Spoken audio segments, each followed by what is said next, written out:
Ça fait 1 an que je suis ministre de l'Emploi et du Travail. J'étais venue en Guadeloupe et en Martinique en juin 2015, quand j'étais secrétaire d'État à la politique de la ville. Et il y a quand même des enjeux, notamment en matière de chômage, notamment de chômage des jeunes. Il était extrêmement important pour moi de revenir aux Antilles. Je n'étais jamais allée en Guyane.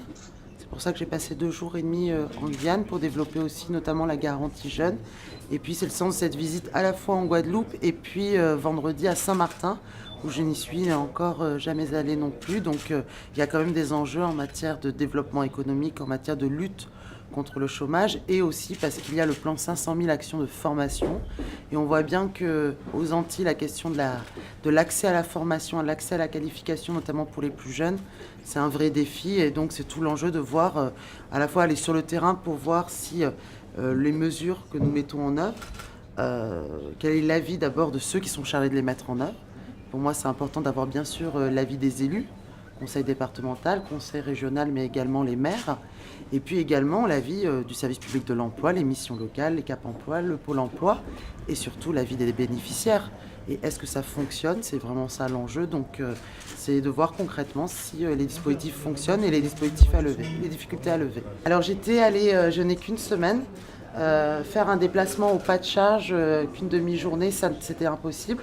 Vous savez bien que la manière dont est fait le territoire guyanais, le fait d'aller à Maripasoula, d'aller à Saint-Laurent-du-Maroni, où il y a des vraies difficultés en termes d'accès aux services publics, il était important pour moi de pouvoir passer au moins 2 jours et demi en Guyane, et donc faire Guyane, Martinique, Guadeloupe, Saint-Martin dans la même semaine, c'était ne pas prendre le temps avec chacun des interlocuteurs. Donc j'aurai l'occasion de revenir. Je ne suis encore jamais allée ni à La Réunion, ni à Mayotte, et j'aurai l'occasion bien sûr de revenir. Nous en avons beaucoup parlé justement avec les acteurs locaux. Moi je suis assez lucide.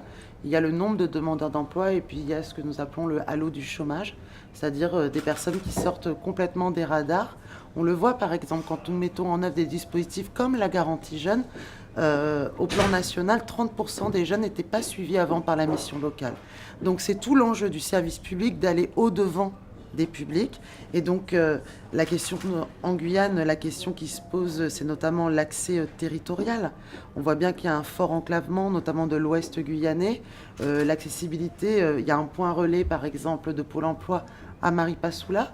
Il n'y a pas de mission locale à Maripasoula, par exemple. Donc, nous voyons bien que nous devons développer des stratégies, à la fois pour l'accès au service public de l'emploi, mais pas seulement, pour l'accès à la formation aussi, où il y a des vrais déséquilibres selon les territoires.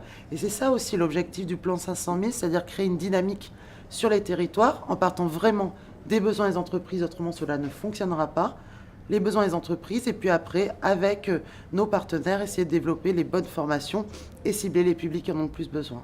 S'agissant par exemple du dialogue social, elle apporte quelque chose d'important. Vous savez que les salariés ultramarins, et notamment ici en Guadeloupe, ne sont pas couverts par des conventions collectives.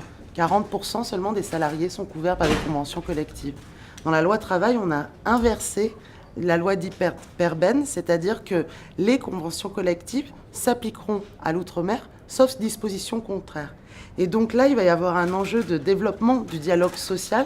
C'est pour ça que je rencontre demain les organisations syndicales et patronales pour voir justement comment fonctionne le dialogue social et comment on peut améliorer la couverture en termes de conventions collectives en direction des salariés ici en Guadeloupe. Donc c'est extrêmement important. Je pense que c'est cohérent. C'est un enjeu d'égalité par rapport aux droits. On a cette chance dans notre pays, c'est que 95% des salariés sont couverts par des conventions collectives. Néanmoins, beaucoup de nos salariés dans les territoires ultramarins ne le sont pas. Donc peut-être que ça nous permettra de rééquilibrer les choses. Donc il va y avoir un enjeu très fort de négociation. Il va y avoir 1 an pour négocier convention collective par convention collective pour voir leur application ici en Guadeloupe.